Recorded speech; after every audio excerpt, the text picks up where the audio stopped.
ఒక ఇంపార్టెంట్ ఫంక్షన్‌కి అయితే అటెండ్ అవుతున్నాను. సో, అన్నీ గోల్డ్ జ్యువెలరీతో పేర్ చేస్తాను. నాతో పాటు మీరు కూడా చూసుద్దురు గాని రండి.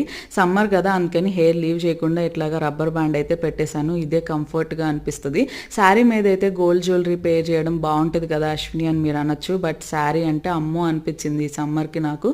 అందుకని ఇలాగ డ్రెస్‌తో నాకైతే ఇట్లాగ డ్రెస్ మీద చిన్న నల్ల పూసల గొలుసుతో పేర్ చేసి వేసుకోవడమే సింపుల్‌గా నచ్చుతది. బట్ చుట్టాలు ఉంటారు కదా! కొంతమంది క్వెషన్ చేస్తారు జ్యువెలరీ ఏమైంది అని.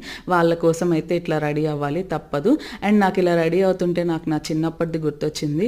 ఎలాంటి డ్రెస్ అయినా సరే ఇది పేర్ చేస్తే బాగోదమ్మా అన్న అస్సలు వినకుండా అమ్మ వాళ్ళైతే ఏ డ్రెస్ మీదకైనా అన్ని జ్యువెలరీ అంతా పెట్టేసేవాళ్ళు కదా! మా అమ్మ కూడా అంతే.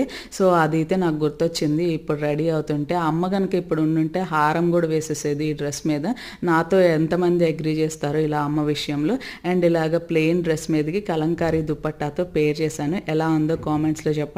బాయ్.